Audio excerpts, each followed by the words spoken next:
Hi, everyone. My name is Rachel So. I'm the Senior Specialist of Digital Marketing and Communications here at CERIC, and on behalf of the CERIC team, we'd like to welcome you to today's webinar. We're delighted to start a new webinar series with Mark Patterson and Magnet. Over the coming weeks, Mark will delve into the transformative impact of generative AI on the labor market, offering career development practitioners the tools and knowledge to stay ahead. Of course, before starting, we'd like to pay respect to the original people of the territory upon which I physically sit and acknowledge that I'm coming to you from Toronto. For thousands of years, it's been the traditional land of the Huron-Wendat, the Petun, the Haudenosaunee, the Anishinaabe, and the Mississauga Anishinaabe of the New Credit. I acknowledge the Indigenous people are the original stewards and caretakers of these lands and waters. CERIC believes that taking land acknowledgement is an opportunity to reflect and share resources towards reconciliation and learning. Today, I want to share a CareerWise article that compiles 7 resources exploring Indigenous worldviews and career development. I'll post a link in the chat shortly and invite anyone else who wishes to share a resource to do the same thing. I'd also like to take a couple of minutes to share CERIC and some housekeeping notes. Those of you who don't know us yet, CERIC is a charitable organization focusing on education and research in the career counseling and career development in Canada. We fund projects that create new knowledge and develop innovative resources. We have 3 main programs. We have Connexus, the Canada's Career Development Conference, held each January, both virtually and in person. We have the careerwise.ca website, which features the top news and views in the field with a French version called orientation.ca. And finally, we have the Canadian Journal of Career Development, which is a research on career development and completely free to access. So CERIC regularly hosts live webinars in addition to providing training courses like this to support your professional development. You can learn more about CERIC's work and resources by visiting our website at ceric.ca. Now for a couple of housekeeping notes for today's webinar. During the session, you can use the Zoom chat to interact with your peers. If you have questions, please use the Q&A portion of the platform, and it helps us to distinguish comments from questions, and Mark will be addressing those in the final portion of each webinar. And please note that this webinar is being recorded, so we'll provide you with a copy of the recording and the slides in the coming days. Lastly, AI-generated captions and subtitles are available in several languages. To enable them, click the CC button located at the bottom of your Zoom window and select the Show Subtitle button to view subtitles in real time. Now, I'd like to thank our sponsor, Magnet, for co-hosting this webinar series with us. And I'm happy to introduce Mark Patterson, the founder and the executive director of Magnet, to help to introduce Magnet and himself. So over to you, Mark. Thank you, Rachel, and thank you everybody for joining us today. It's nice to see everybody who's taken the time out on this important topic. So we're going to just pull up my slides here. Just give me 1 minute. Um, so we're going to be talking today about understanding generative AI, and we're mostly going to focus today on the 2025 trends and some of the workforce impacts. One of the things, this is a two kind of session webinar. So we will, in the next session, we'll be focusing more on practical applications of generative AI, specifically in career development. We'll be talking about some of the tools that are emerging as well. But today we're really going to focus more on kind of the background, understanding generative AI, and what's happening. So you may be asking or wondering, who is Magnet? Who is Mark Patterson? You've heard a little bit about me. I've been in the workforce development space for since about 2006. I originally started out, I was director of career services at then Ryerson University, now Toronto Metropolitan University. And in around 2011, 12, we started developing a project called Magnet. Magnet now is a center of innovation focused on the future of work that's housed inside Toronto Metropolitan University. But we do projects across the country, from coast to coast in every province and territory. And one of the more important kind of impacts in workforce development, in the labor market, and in how we connect people to employment, which we're all very focused on, is really being, what's happening with generative AI? What is the disruption that's coming? How can I be using generative AI to improve my ability to help my clients? But also maybe what are some of the risks and challenges that we need to be thinking about? So that's what we're going to talk about today. And again, thank you everybody for joining us. I want you to maybe take a moment, for everybody that's on the call. I always have started all my presentations for the last probably year and a half, 2 years, by asking one question at the beginning. And that question is, how do you feel about the future? given what we're talking about, the topic today, what's one word that comes to mind when you think about the future? Your future of your career, your organization, and maybe even society or the country. And I'd ask you to type that one word that you came up with into the chat box so we can maybe have a little bit of discussion and can compare it to some of the things that we've seen in probably over 100 presentations across the country and even globally. And as you can see coming in, a lot of the words that are coming in, obviously there's kind of a dimension here that we've seen in almost every presentation and talking to people for the last couple of years. So this is a word cloud I actually did a couple of years ago when I started doing some of these presentations. And you can see very similar to the words that you're coming up with and putting into the chat is that there are a lot of people that are excited and optimistic about the future, but there is also a lot of feeling of uncertainty, fear, and apprehension. And I think one of the things that we've really notice is that it's not that it might be one or the other. Usually, most people are feeling both to different degrees, but most people, depending on the circumstance, are feeling both excited and apprehensive. And it can Hmm. depend on what the framing is or what we're thinking about it about.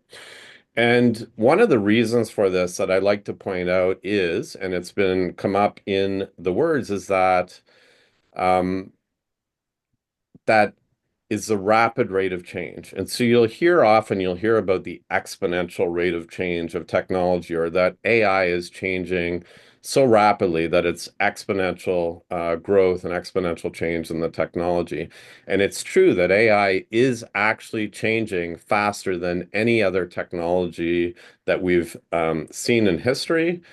Just to give you a sense of, the compute power and the power in some of the large language models are doubling about every 4 to 5 months. So if you actually play that out, and it's not only in the compute power, but also in the algorithms and the underlying kind of methods of the large language models, as well as the data and so on. So if you actually calculate that out over the next few years, AI will be a million times more powerful than it is today in about 3 to 5 years. So if it continues on the same trend line, which is absolutely incredible rate of change, and we are not very good at understanding how rapidly this is changing and preparing for the future that is coming on us so quickly. We're like this little stick man. We're looking back down that kind of trend line of time, and we would typically think that it's going to continue kind of at the same rate. But with exponential change, what actually happens is this, and we're in that period. So when you have things that double, so if I was to, for example, I've used the analogy of if I was to take a step and that step was 2 feet, and I was to do 30 steps, I would be 60 feet away. That would be linear rate of change. But exponential change, if I was to start with the first step being 2 feet, the next step's 4 feet, the next step's 8 feet, then 16 feet. And if I was to do that 30 times, I'd actually be around 242,000 kilometers away.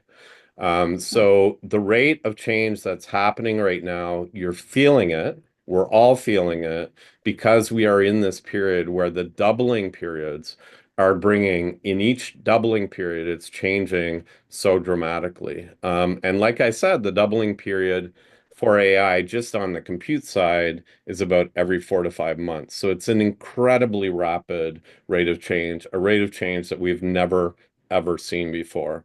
And it's really important to understand this when we're thinking about, even when we're thinking about our strategy or looking forward, or some of the impacts that it's going to have. It's just really, really important to understand that. The All other right. thing that's happening, I want to make sure that our slides are being shared too, so that they can see if you have any metrics or anything you want to share. I am sorry. Thank you, Rachel. I thought they were sharing.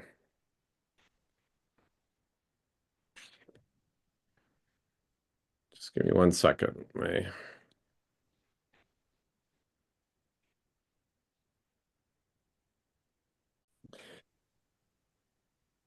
Okay, so what I was showing before when I thought I was showing you some slides was this kind of figure. And again, what we do is we kind of project and we think it's going to continue at the same rate. But in reality, an exponential change has kind of the hockey stick curve, if you've heard of this.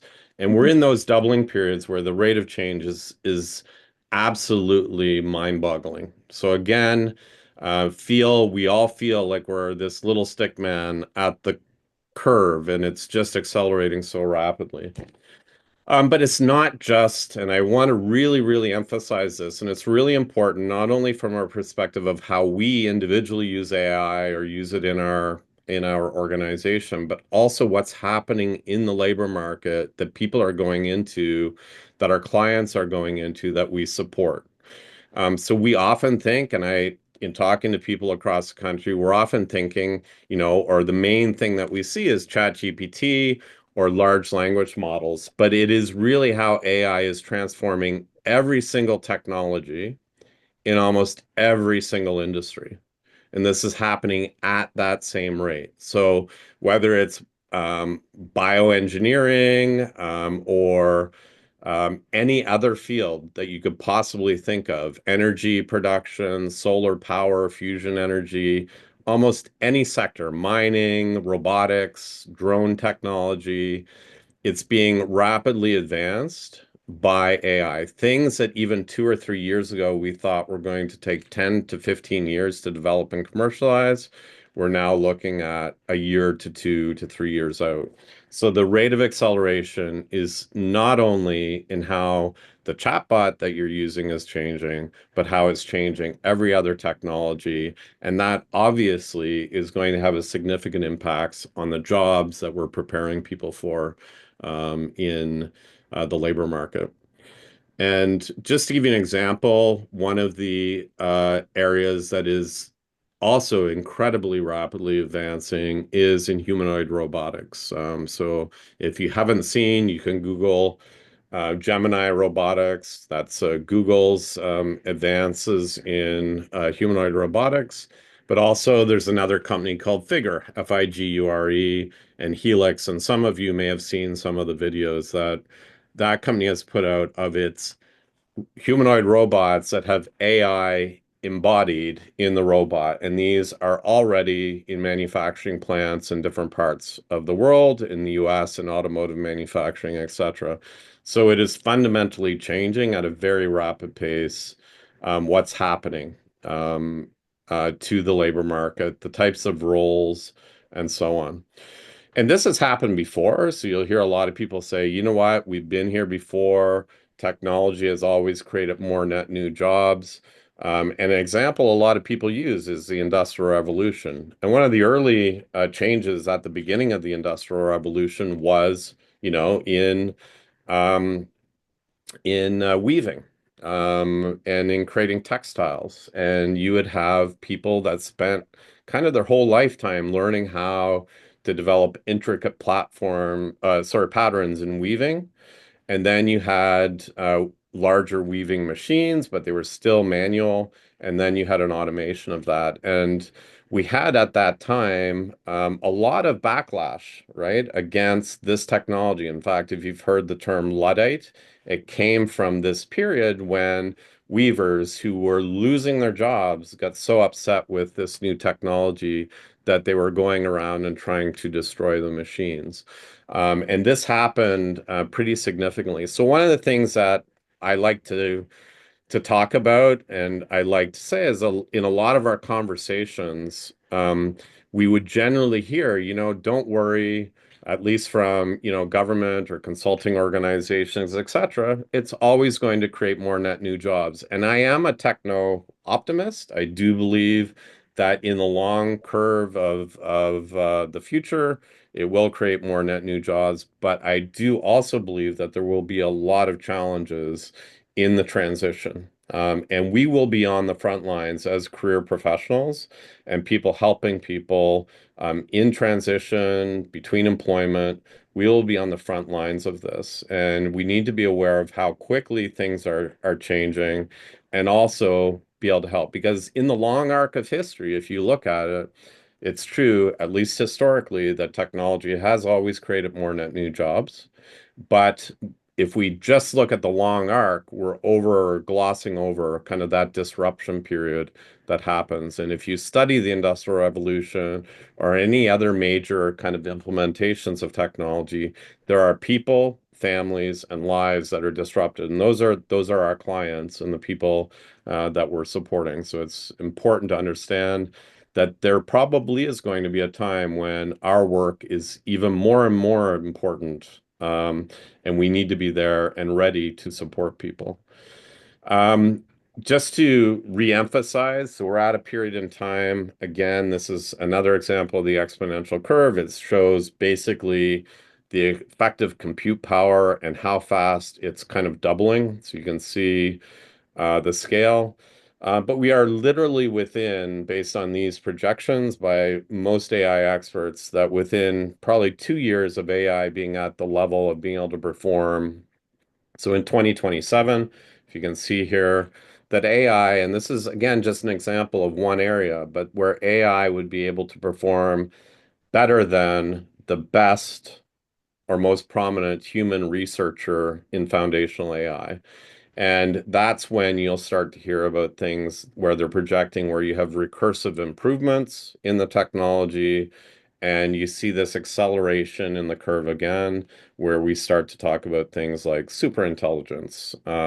But that's literally how close we are at the current rate of change. It is going to be a very interesting, potentially challenging, but also very exciting time over the next few years. And I think the emotions that you all expressed at the beginning, we will need to learn how to um, work with our clients to also address. I often say it is going to be very important for us and for our clients and for people that we support to help them become comfortable with being uncomfortable because the rate of change is not going to slow down. It is only going to accelerate from here. And I know that could be discomforting for some of you on the call, but finding and addressing things like mindset. So I was at a recent session in Calgary where I was speaking, and a student came up to me after and said, I feel like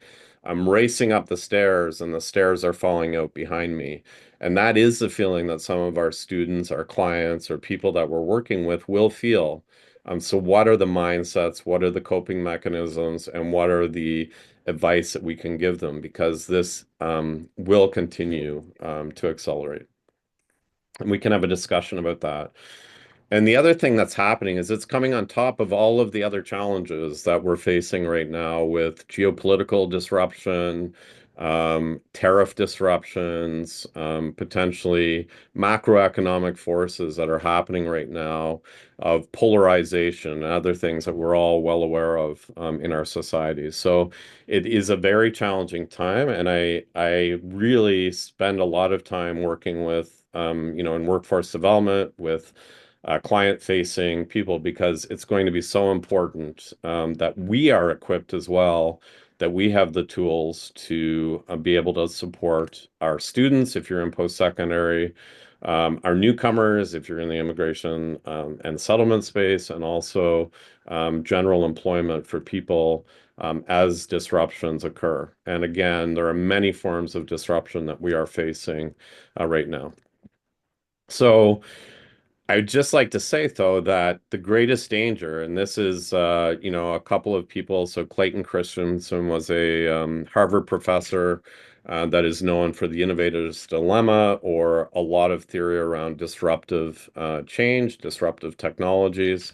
So one of the largest thought leaders in this space, and also Peter Drucker was a pretty famous management consultant. But I really believe what they're trying to articulate here is that, the greatest danger in times of turbulence, which we are in, is not the turbulence, but it's to act with yesterday's logic, or we will fail to be able to meet our mandate in our organization or our career if we continue to do things that made us successful in the past. So as we are in a period of change and turbulence, we need to be thinking about how we evolve to meet that change to meet that and manage in the turbulence. So if you're a leader of a employment service organization, an immigration settlement organization, or a career center and a post-secondary institution, that is just as important for you as for companies at this time. And we can talk a little bit about that, maybe get into some of it in the questions. So, not going to go deep into this, but artificial intelligence is not new. It is the overall kind of bucket. Canada has a very big part to play in the latest kind of round. So we all know probably about Geoffrey Hinton, the Nobel Prize winning U of T professor who has a lab, and a lot of the early generative AI foundation with neural networks and so on happened in the 2000s and early 20 kind of tens. So really big changes that were happening behind the scenes. We all kind of woke up to everything in November of 2022, but it really kind of started changing really profoundly around 2012, 2013. And we are in a new phase. And one of the things I always think is really important is when you're thinking about or reading an article or talking to somebody about an application, artificial intelligence is just the overall field, right? Machine learning, we've all been subject to machine learning in our day-to-day lives for many years, whether you know it or not. Machine learning is what tells you, what next Netflix show you might like, or serves up curated ads, or what is the next kind of piece in your social media feed, and many, many other industrial applications. But that's predictive AI, and we have all been subject to that for many years. Deep learning is a subset of machine learning. It's where we started to work with neural networks and modeling how the human brain works and ingesting massive amounts of data into these neural networks and then seeing what comes out of it. And we started to have things like self-driving cars and computer vision and other things were really fundamental to this. A lot of advances in the medical fields really came out of a lot of the deep learning advancements. And then generative AI is a subset of deep learning.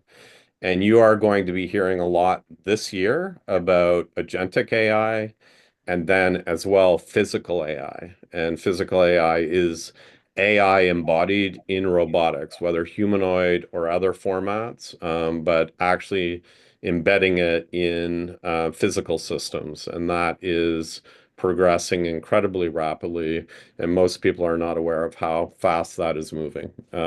Just to give you an idea, most experts in the field expect that there will be more humanoid robots in the world by 2040 than there are people, 2035, 2040. So it's advancing incredibly rapidly. And in areas like human care and hospitals, long-term care, etc. So actual humanoid robots in that kind of a setting is not as far off as most people think. What are the top uses of AI and how is that changing? There's a really interesting article out you may want to look at from the Harvard Business Review. And you can see even last year, the top three uses, last three in 2024 were generating ideas, therapy, companionship, specific search, sorry, editing text, etc. And in 2025, therapy and companionship is actually the top use that's emerging. Organizing my life, new use case, finding purpose. So obviously, some pretty profound changes here. Enhanced learning has also moved up, and some other areas. But this is a really interesting article that if you spend the time to read it, it will give you insight into how quickly things are changing in this space. Just from a perspective of like how people are using it, so we know that are of the 71% of Canadians using public Gen AI tools at work, most report saving. And this is an older study, it was from last year, but at least 1 to 2 hours a week. 40% are reporting saving between 3 to 5 hours. and 13% are reporting saving 6+ hours. And I would definitely put myself in the 6+ hours a week. But what are we then doing with that time? So how are we redeploying it? So this is a fairly new study. It came out late last year. But the time that's being saved is going into high value tasks like strategic planning, managing, improving operations, brainstorming, personal life, et cetera, et cetera. So you can see how that's actually changing. And productivity, you hear a lot about productivity now. It's a really important piece of the puzzle. Canada's productivity, you will hear in the news all the time, is lagging behind other G7 countries, and it has been declining. And part of the issue is technology adoption. And also the makeup of our economy, which is mostly small and medium-sized enterprises. So thinking about how we support our SMEs and how we increase our productivity is important because productivity is what funds all of our social systems, our supports, government funding, etc. So it's really important. I'll give you an example that kind of brings it home because it's still usually pretty opaque to most people. Like, what's it mean to me personally? An example that kind of resonates that I find is we have the exact same GDP per person, per worker, as Finland has. But in Finland, they do it with 300 less hours per year per worker. So for any of you that would like more vacation time, Finland has decided to spend that productivity dividend back into vacation. So interesting, but it gets spent somewhere. And if we have lagging productivity, it will impact us. So whether that's ourselves in our sector, in supporting people in employment transitions, or industry generally, it's really important to think about. So AI adoption is important, but also there will be implications of the AI adoption that we have to be aware of and prepared for. The other thing that's important, if you're a leader in an organization, is that um, 75% of knowledge workers are already using AI today, whether you know it or not. So if you're a leader in an organization, you can be assured that your employees are using AI, whether you know it or not. And employees are starting to demand to understand and have clarity from their employers in the policies of how they can use it. And so there's two things here really is there's lost productivity. If a tool is working and increasing output for a person, there's lost productivity of not sharing that and understanding that and deploying that in your organization. But there is also a risk side to this, which is if people are using tools and using it in ways, for example, uploading PII or personally identifiable information of clients into some of these tools, that can also be a significant risk that needs to be mitigated. So we strongly encourage open discussions with your employees and developing some AI policies or frameworks and making sure that those are understood in your organization. On the flip side, when you get outside of personally identifiable information and other things using tools, I was recently meeting with a government in a province, and they had kind of banned use internally because they hadn't set up their own system and so on. But they were also not enabling their employees to use the public tools when it made sense. So there was no clarity of when they could be used and when they might not be used. So basic principle, I mean, any information or kind of documents or anything that's online, it's already in the training models, but personally identifiable information of clients, obviously case management files, et cetera, need to be strictly protected. But something that's really important as a leader or somebody working in the sector to understand. There's a whole new term, BYOAI, that was kind of coined last year. So people are bringing their own AI to work, and just being aware of that. And this study, again, it was last year, but which it's changed, but 53% of people who are using AI were worrying that they were not willing to admit it. Sorry, 52% of people who use AI at work are reluctant to admit that they're using it. And so that's important. And this is also why it's important is that this is another more recent study. How often are people, Canadians, checking work or what's being produced by generative AI? 51% always, 44% sometimes, and 5% never. So um, really, really important. It might not be critical to double check when it's a simple use case, like you want to polish an email or something like that. But for example, a resume or a cover letter with factual information, there can be hallucinations if things aren't prompted properly or using the public tools.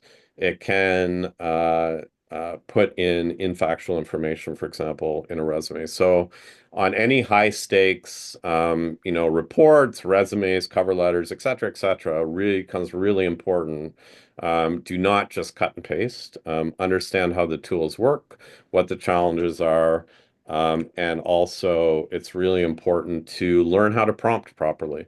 So one of the skills that you can make sure your teams have is to understand AI. What are its benefits, what are its challenges, but also make sure that they understand how to prompt properly. Because just like if you were to ask me a question, if you don't set the context in the question of why you're asking it, it could give you or lead you in a different direction or give you a wrong answer. So really important. This is a really good chart. If you want to take a screenshot or anything, but it's a really good example of how you need to create a prompt to get the best results. So you want to be able to give it a role. You want to be able to give it context, examples, style, and format. And this will dramatically increase the output if you're using especially large, open, public models. Okay. And we're going to talk a little bit about this. I'm going to come back to it. I see some of the comments in the chat, um, which um, which we can get into. So just keep in mind that if you're using a free version of a generative AI tool online, that is an open free model. Anything you put into it would be going into the training model. If your organization is licensing, there are a tool like maybe even Microsoft, it will have different ways that it handles your prompts and the information you might upload into it. But you need to be really aware of the licensing agreements and the terms and conditions of your vendor to understand the appropriate use cases of the tools and make sure that that's understood. The other thing that's really important is that you can build actual customized tools. So what we can do is instead of having like open ChatGPT, you can actually tune a model and create something that's called RAG compliant, retrieval augmented generation compliant. Just to get but beyond the technical, what that means is that you can curate content or information that you know is valid or from a trusted source, and then it can only pull from there. So it uses the power of generative AI, but it is pulling information from what you've curated. And there are even some public tools where you can actually curate content like Notebook LM that Google has released.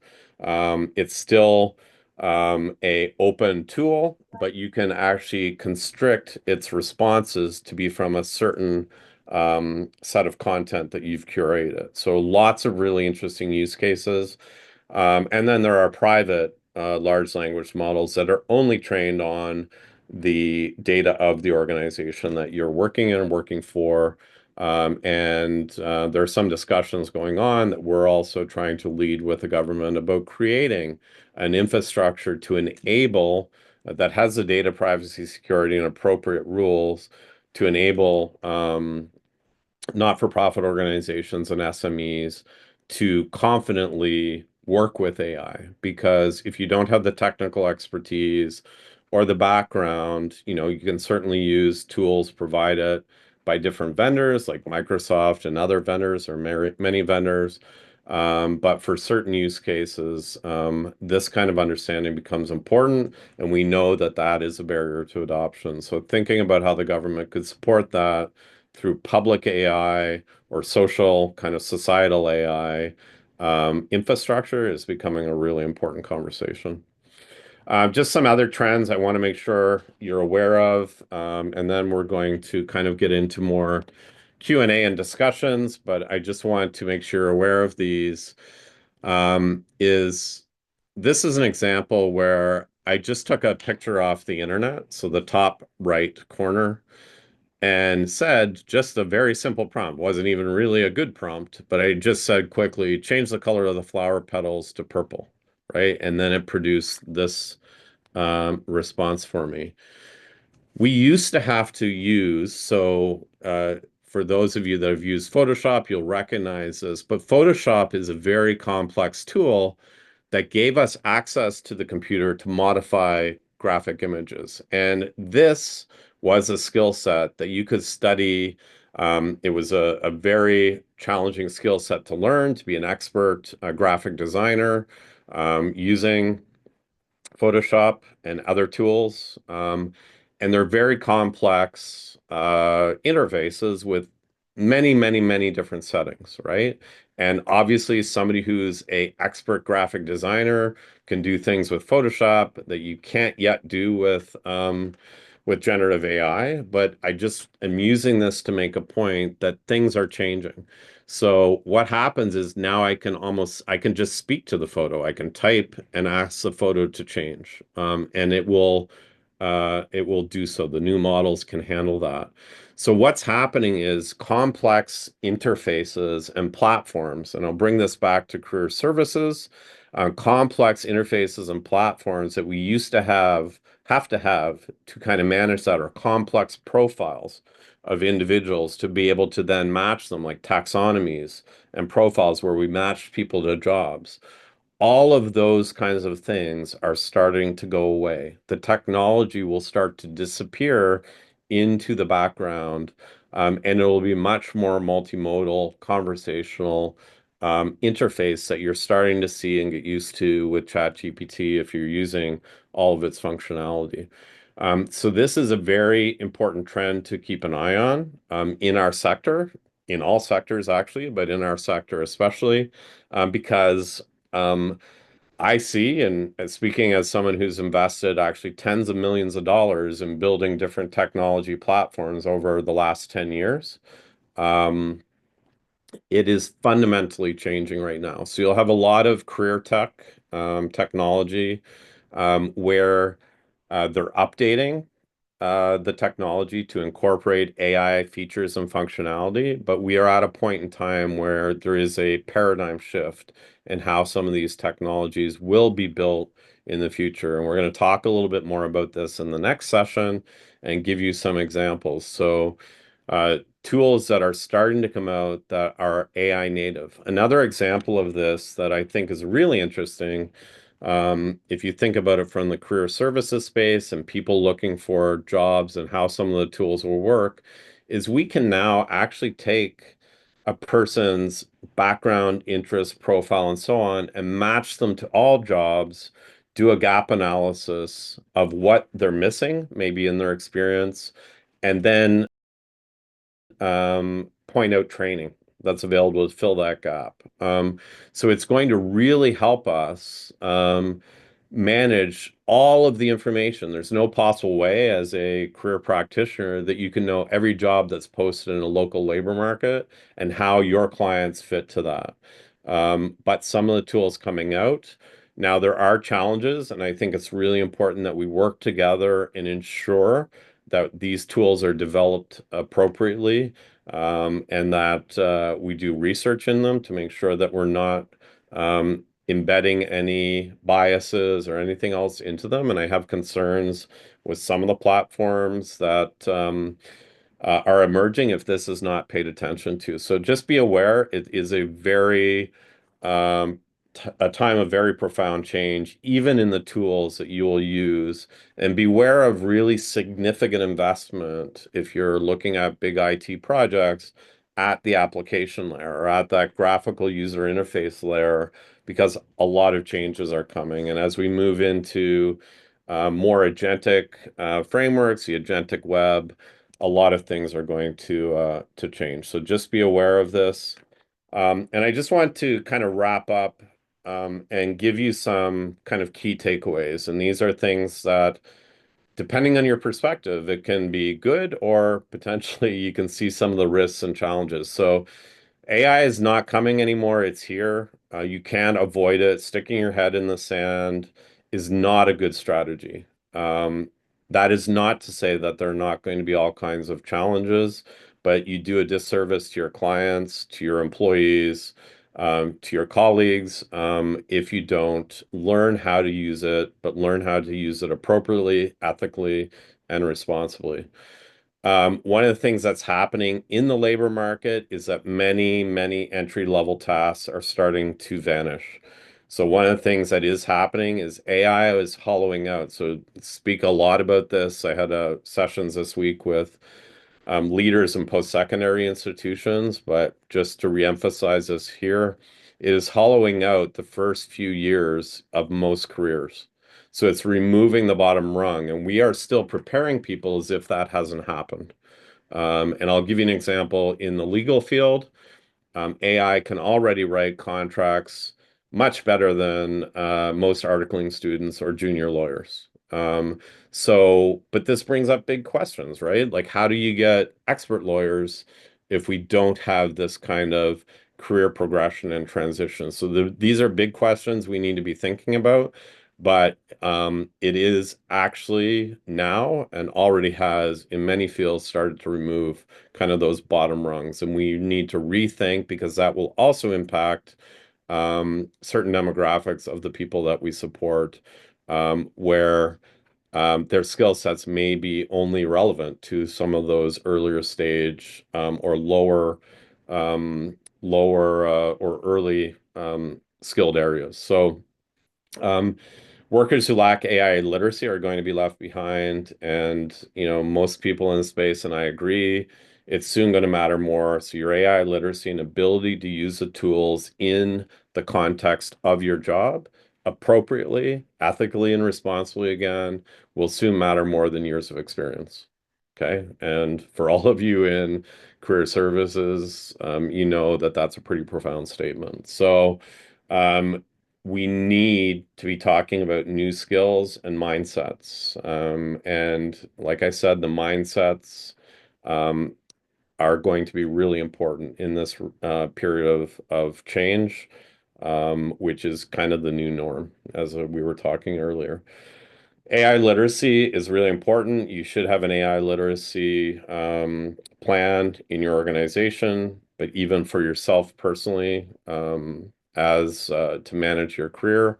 And it's something we're in discussions a lot with the government about broadly. This is an area where, again, we are falling behind. We're working with some partners, a bunch of partners across the system to look at AI literacy, just basic literacy and kind of introduction to AI for career practitioners, for newcomers, for indigenous workers. So we're doing a lot of, one of the most important things is that there's a lot of training out there, but it needs to be relevant to the learner. So we really need to get down to subsets where we can train people and give actual real use cases of how it's relevant in your work. And that is work that's going on now in a lot of places. So stay tuned in that area.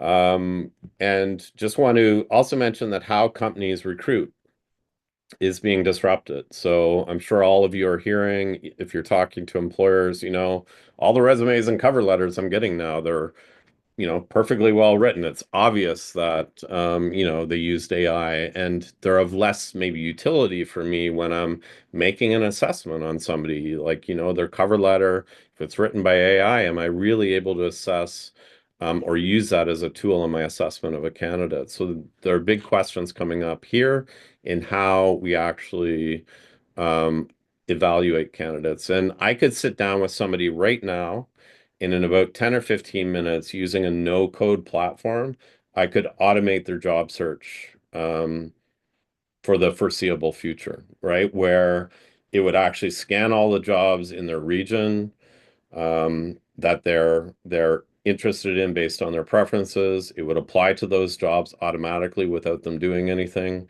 It would monitor their emails for interview requests. It would set up and schedule the interviews. You can actually get to that point. This is not a future anymore, with no code platforms, without even any kind of technology platform. This is now becoming possible. But if you play that out, where does that go?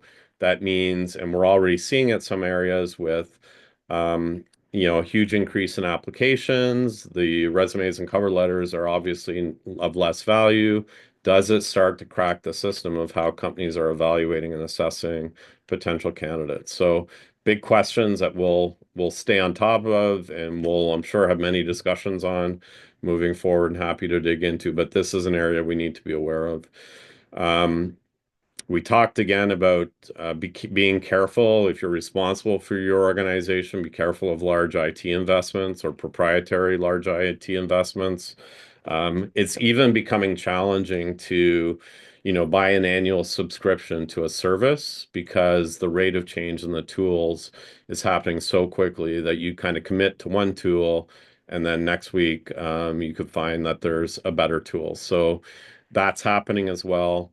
And just be aware that, I showed you the picture of, just modifying a flower, but that can happen with anything. It can happen with transcripts, it can happen with application documents, it can happen. So there are a lot of concerns around documentation generation, for and fraudulent documentation generation with the new models. So while it's empowering people, small businesses, so on one hand, and democratizing that tool into the hands of people in a really powerful way, it's also going to create these challenges on the other side. And seeing is no longer believing. And we know that AI is being used for phishing scams, for fraud, for it's really increasing the vectors of attack on cybersecurity for organizations. So big challenges here. Just as a little bit of an aside, if you haven't had family discussions about this, you really should, because elder fraud, for example, went up 3,000% this quarter compared to last quarter of last year. So again, I could, uh, with 30 seconds of your voice, could clone your voice and perpetuate fraud on on an elder. So people are recommending old school techniques to mitigate this, and having family conversations of safe words, like words that your family know that nobody else would know, that would be invoked in a situation where maybe somebody is calling their parents for money or otherwise. But this is real now, and seeing is no longer believing. And I know that can be challenging to wrap your head around, but it is something you need to think about. We've been seeing a lot of not-for-profit organizations scammed as well, where leaders are getting emails saying that seemingly coming, or CFOs are getting emails from their leader that are saying, pay this organization, and money is being lost. And that's been happening at a more rapid pace. So this is increasing. You need to be paying attention to it and assessing kind of risk and implementing systems to mitigate that, even on the business side of running your organizations. And I think the last thing I just want to emphasize is that, we really need to work together and prioritize collaboration. Again, sticking your head in the sand is not a strategy. It will not go away. We need to work together and learn from each other, prioritize discussions together about how to mitigate some of these issues. But I'm going to open it up now for questions. I'm going to review some of the chat, but really interested to maybe get into some of the questions. So I'm actually going to stop sharing my screen, and we did enable kind of audio. If anybody wants to raise their hand or come online to ask a question, I'm also, that's great. It's great, when you're presenting at a screen for an hour. Sometimes it's challenging. But happy if people want to come online, and I'll take one question. Ali, I see you put your hand up. Please feel free to come off mute and ask your question. Then I'll take one that was put in the chat already. Hey, thank you for the presentation, Mark. It was great. So I just wanted to know or find out, do you know of any resources around which we can use to share with our faculty to show that allowing students to use AI within their education is actually beneficial for them as they get into their professional world, rather than discouraging them by telling them it's plagiarizing? Yeah, this is a huge, so Ali, I go even further. Like, and I've been in all my presentations with senior leaders and post-secondary. So I've met with most of the college presidents across the country, a bunch of the university presidents and so on, is and I would say this goes back into K to 12 education as well. We need to change the narrative. We are not doing we are actually doing our students a disservice. Um, and AI appropriate use um, should be embedded into every single curriculum in every single institution, every single program. To not do so is a huge, huge issue. So there was a recent conference in Calgary that was organized by HESA, the Higher Education Strategy Associates, Alex Usher, and a lot of the senior leaders in post-secondary do follow Alex. I believe they are doing some information out of that, but this is a huge issue. And again, it will perpetuate us falling behind kind of globally, because other countries, I travel globally as in Singapore and the Middle East and so on, other countries are getting ahead of us on this. And we have to frame it in appropriate use, but not or trying to say it's only being used for cheating is not doing a service. I think we have a fundamental, and I work at a university, so I can say this, but we have a fundamental issue where our whole education system is not set up for the future. They had this happened as well, believe it or not, in the Industrial Revolution, where it took almost 30 to 50 years for the education system to catch up for the type of worker that we needed in the industrial age, and we haven't really changed moving forward. So we need to question what we're teaching, and what are the underlying principles. Like, just teaching or getting students to memorize a textbook's not going to cut it moving forward. So really good question. I don't have any specific resources I can point you to, Ali, right away, but this discussion is happening and it is hopefully starting to perpetuate, but there will be resistance. Like, there's just no question. Faculty don't like changing, just like most of us. They don't like changes. So stay tuned and follow me on LinkedIn. If I find anything, I will definitely be highlighting it, but it's something we're trying to amplify regularly. So I'm just going to go to the Q&A for a minute. What do you say to people who understand the practical applications of AI, but struggle with the ethical, environmental implications associated with the technology? So this is a really good question. There is no question of the power use, electrical use, and so on. So I find it's very complicated. There are potentially significant, just in the energy consumption space, there are significant concerns. We will, however, if you look at kind of energy use and so on, it's declining. So the chips and information is getting better, but the demand is going kind of way up. And those two are kind of crossing. Um, a typical tech utopian would say, or tech optimist would say, well, AI is a technology that is actually going to help us get to sustainable clean energy much faster. I'm not an expert in this area, but I was listening to a podcast a couple of days ago. Somebody who invests heavily, a billionaire investor in the US who invests heavily in clean tech, trying to advance clean tech solutions.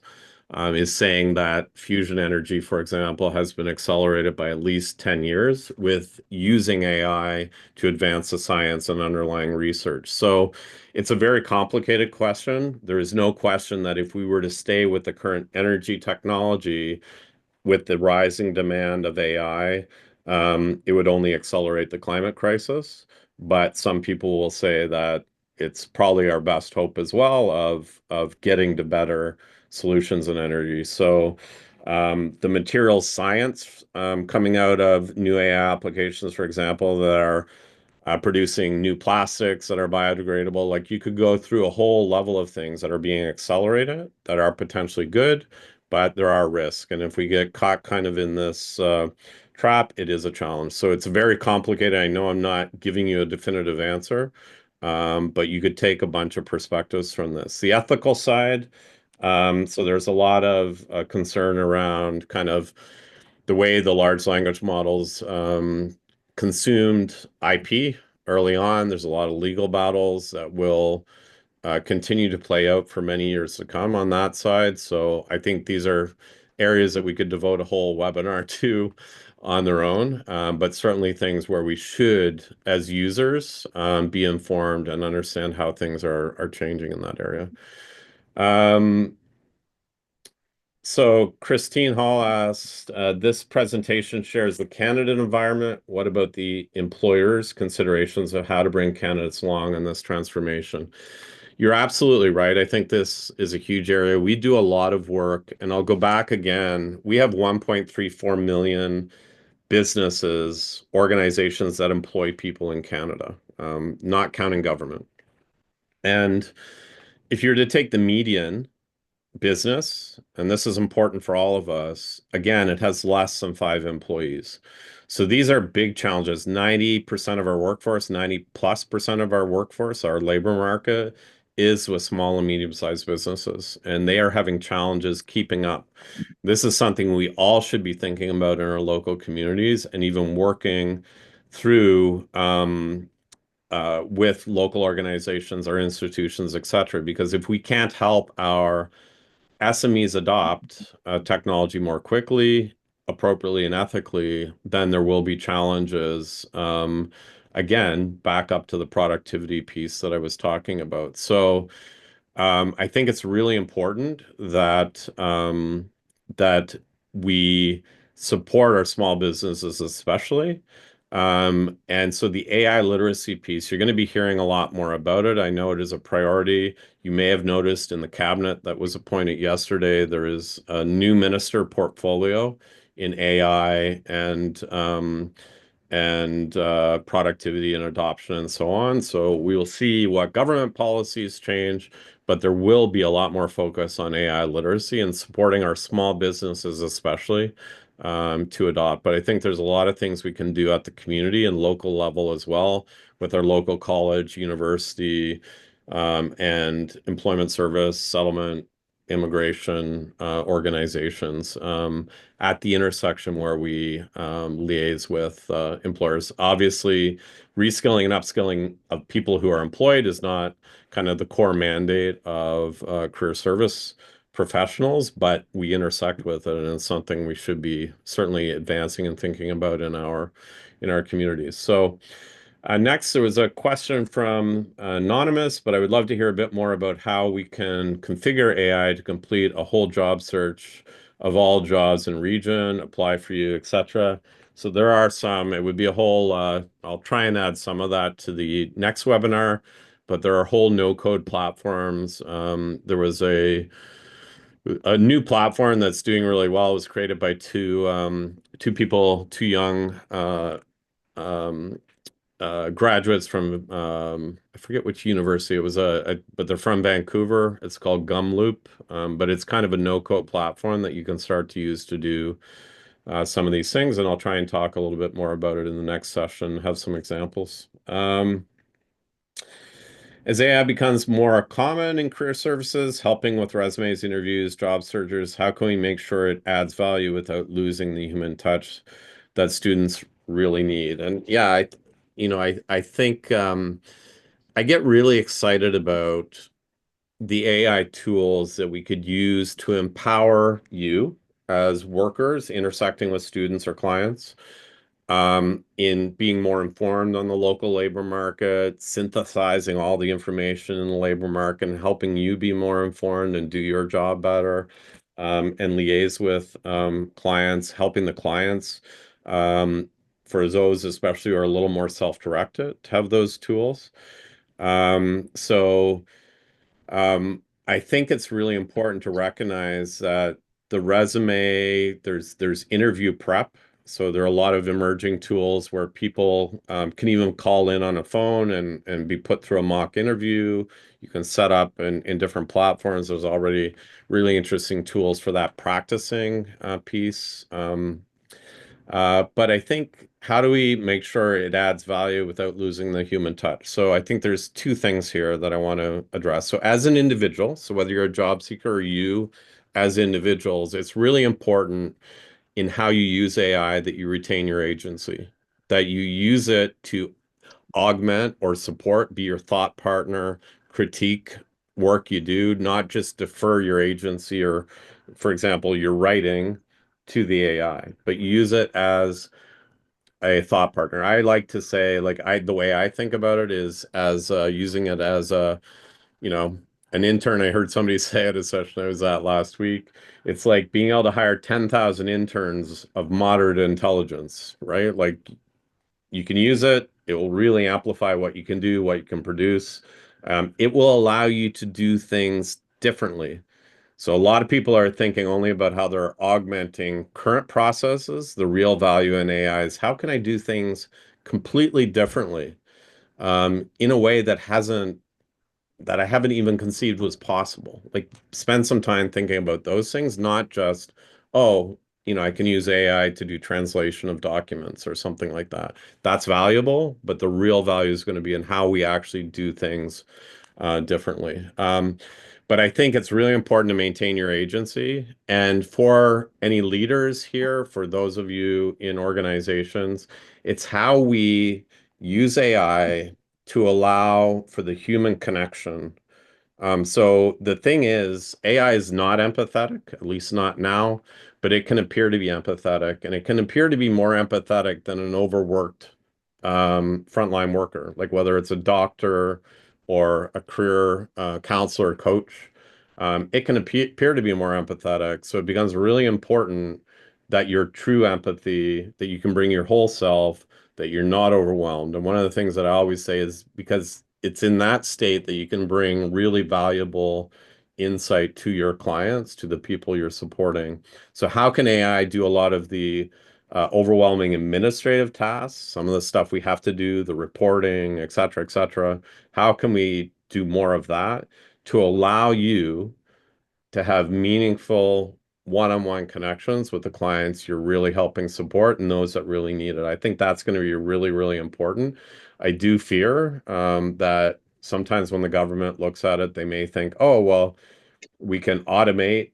We really need to fight to maintain, because I know any of you, like all of us that have worked in this space, when you are sitting with somebody and you're having a meaningful conversation and you see the light bulbs go on and you know that you really helped that person connect, there's nothing like that, and that's incredibly powerful for the person. And I do not believe we're certainly not there with AI yet. And I think that's something that's uniquely human. But we need to not be overwhelmed to be in that situation where we can do that. So what is the administrative burden it can offload?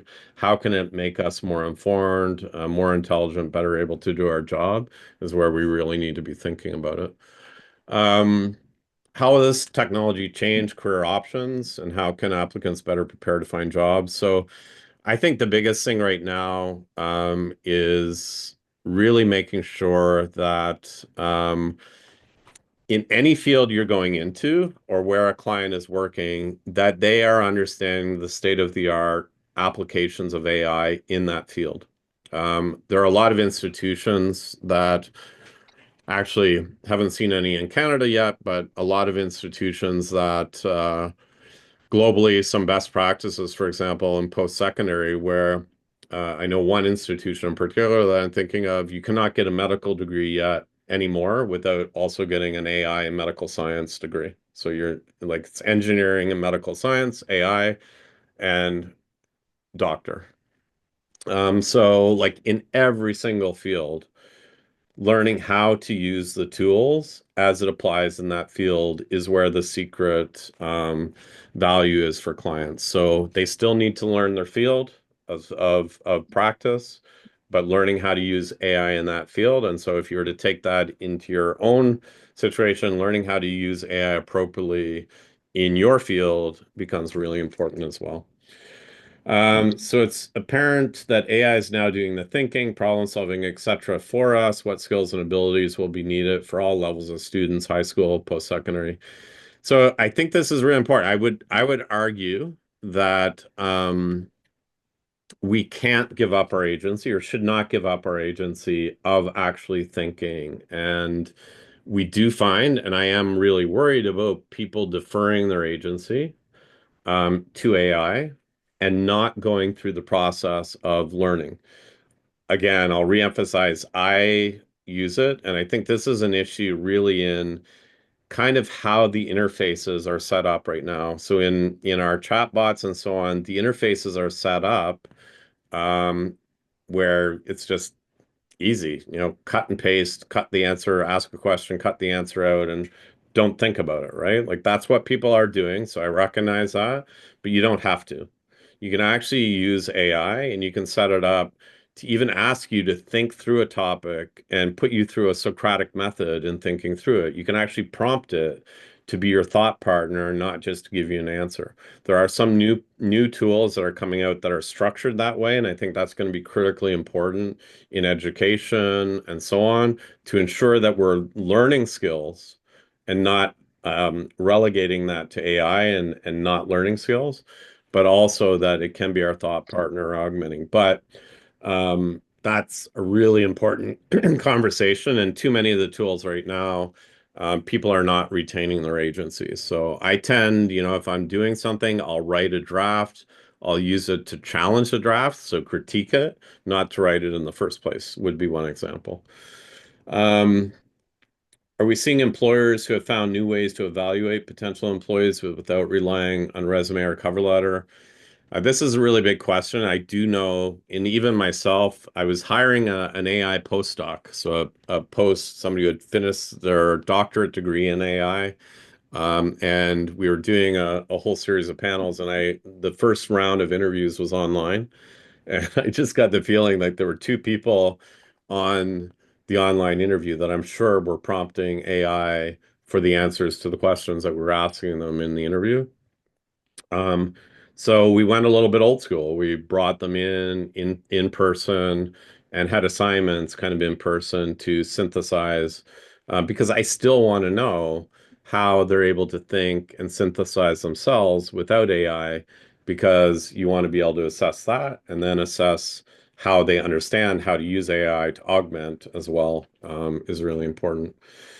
So I don't know of any like cases, but I think just like in post-secondary, where different types of assessment are going to be needed to really assess students' comprehension and learning, we're going to need to think of different ways that we will do this. And by the way, I know I've gone over time here. Thank you all for sticking around. I'm happy to continue to answer questions, but do recognize if anybody has to jump off, that's fine. But I'm just going to try and get through the answers and make sure that I'm addressing anything that's coming up. But if you do have to leave, please don't worry.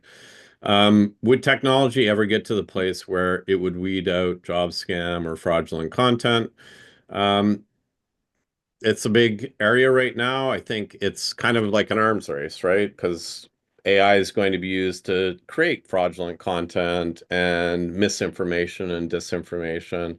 But we're also, at the same time, there are tools being developed to work on that. So you can see a lot of that, whether it's in the news or so on. I think there's going to be applications, I won't go into it today, but applications of blockchain and other things that will definitely evolve. But in the transition, I think there are going to be challenges in the short term for sure. It seems like the priority of AI is to sort of democratize knowledge economy jobs, but lower paying jobs aren't really changing. Do you think the displacement of those knowledge jobs will affect entry-level jobs? So, it's a great question. I think so. Definitely, it's really interesting. Like I said, where the obvious disruption is happening really quickly. So everything from radiologists, like doctors that understand how to read radiology, like X-rays and so on. Big disruption there. But do you want to defer everything? So there's still human in the loop need. But that's definitely a changing to lawyers, another really highly skilled role.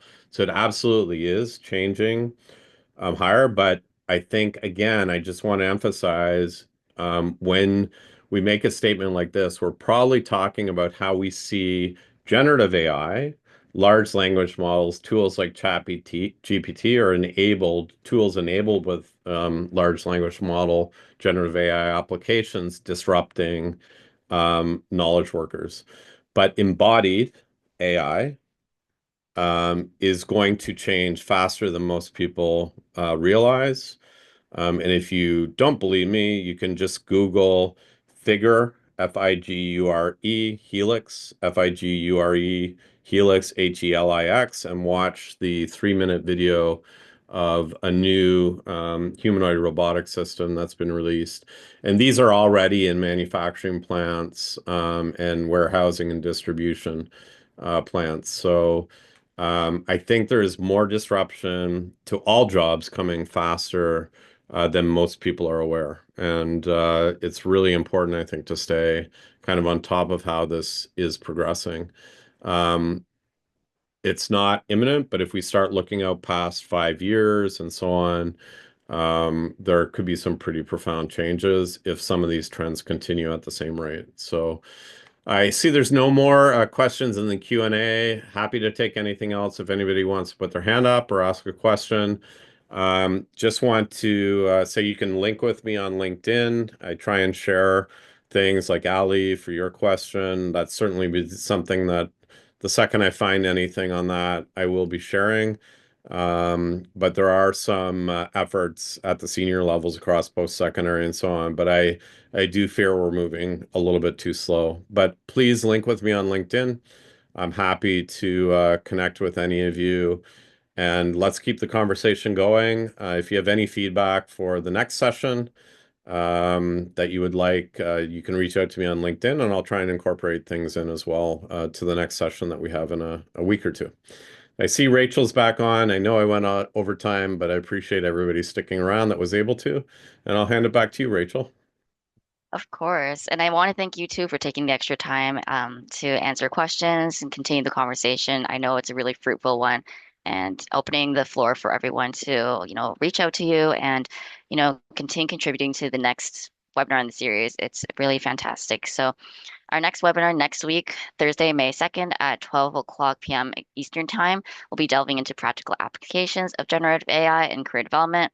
If anyone has more questions, feel free to respond to us. We will send the recording for this entire webinar and the slides in the following days. And at that point, if you would like to reach out to us to forward some questions, we can also do that for Mark. And besides that, if you have any interest in an upcoming webinar series, we do have one in 2 weeks called the Ultimate Recruitment Series for CDPs, and it'll provide insights on how to help people land dream jobs and help companies build dream teams. So you can still register for that if you go to CERC.ca/webinars. But besides that, I want to officially conclude. Thank you again, Mark, for joining us today and leading this conversation. And thank you to you all for your participation. We'll see you next week. Thanks, everyone.